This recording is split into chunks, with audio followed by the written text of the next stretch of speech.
আপোনালোকে চাই আছে Assamese health tips YouTube channel. আজি আপোনালোকক জনাম নিম পাতৰ উপকাৰিতাৰ বিষয়ে। ভিডিঅ'টো ভাল লাগিলে লাইক আৰু চেনেলটো ছাবস্ক্ৰাইব কৰিবলৈ নাপাহৰিব। নিম এবিধ ঔষধি গছ। ইয়াৰ ডাল, পাত, ৰস, শিপা আৰু মূল সকলোখিনি উপযোগী। নিম এবিধ বহু বৰ্ষজীৱী চিৰহৰিত বৃক্ষ। কৃমিনাশক হিচাপে নিমৰ ৰস খুবেই কাৰ্যকাৰী। নিম গছৰ কাঠ খুব টান আৰু কেতিয়াও ঘূণ পোক নধৰে। উই পোকেও খাব নোৱাৰে আৰু এই কাৰণে আজিকালি নিমৰ আচবাব পাত্ৰও তৈয়াৰ কৰা হয়। ইয়াৰ উপৰি প্ৰাচীন কালৰে পৰাই বাদ্যযন্ত্ৰ বনোৱাৰ কাৰণে নিম কাঠ ব্যৱহৃত হৈ আছে। নিমৰ এই গুণাগুণৰ কথা বিবেচনা কৰিয়েই বিশ্ব স্বাস্থ্য সংস্থাই 21 শতিকাৰ বৃক্ষ বুলি ঘোষণা কৰিছে। বিশ্বব্যাপী নিম গছ ইয়াৰ পাত, মূল, ফল আৰু বাকলি ঔষধৰ কেঁচা সামগ্ৰী হিচাপে পৰিচিত। বৰ্তমান বিশ্বত ই এণ্টিছেপ্টিক হিচাপেও পৰিচিত।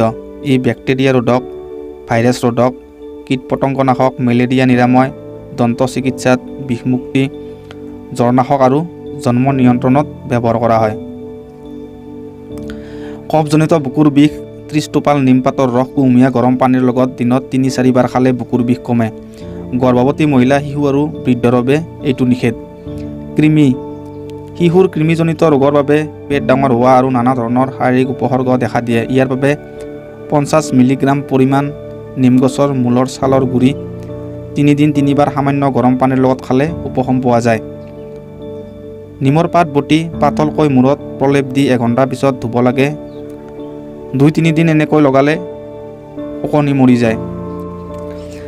নিমৰ পাত, ছালৰ গুড়ি। নিমৰ ছালেৰে নিয়মিত দাঁত মাজিলে দাঁত মজবুত নিৰোগী হয়। নিম তেল এবিধ শক্তিশালী শুক্ৰাণুনাশক। ভাৰতীয় বিজ্ঞানৰ অনুসন্ধানত পোৱা গৈছে যে নিম তেল মহিলাসকলৰ বাবে নতুন ধৰণৰ কাৰ্যকাৰী গৰ্ভনিৰোধক হ'ব পাৰে।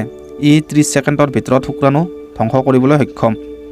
এইবিলাকৰ উপৰি মুখৰ দাগ দূৰ কৰাত সৰ্বোত্তম ঔষধ হ'ল নিম।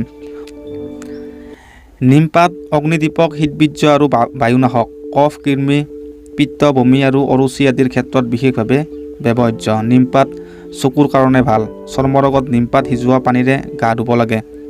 পেটত কৃমি বাঢ়িলে 1 অনা পৰিমাণৰ নিম গছৰ বাকলি চূৰ্ণ সৈন্ধৱ লৱণৰ লগত এসপ্তাহ খালে শৌচৰ লগত কৃমি নিৰ্গত হয়। বসন্তকালত নিমপাত খোৱা অতি প্ৰয়োজন। ই বসন্তৰ প্ৰতিষেধক। প্ৰতিদিনে 1 তোলা নিমপাতৰ কোৱাত মৌৰ লগত একেলগে 3 দিন খালে যিকোনো কাহৰ উপশম হয়। পিত্তজনিত যিকোনো অসুখত নিমপাতৰ কোৱাত বা নিম ছালৰ কোৱাত এসপ্তাহ প্ৰতিদিনে 1 তোলাকৈ খালে অসুখ দূৰীভূত হয়। ফোহা পকি ফাটি গ'লে গৰুৰ ঘিউৰ লগত নিমপাত বটি গৰম কৰি ফোহাত লগালে পুজ সম্পূৰ্ণলৈ বাহিৰ ওলাই যায় আৰু ফোহা শুকাই যায়। গৰম কালত হোৱা ঘাঁ নিমপাত সিজোৱা পানীৰে ধুলে ঘাঁ পকি সোনকালে শুকাই যায়। নিমপাত সদায় পুৱা ঠাণ্ডা পানীৰে 2টাকৈ খালে চৰ্মৰোগৰ পৰা হাত সাৰি থাকিব পাৰি।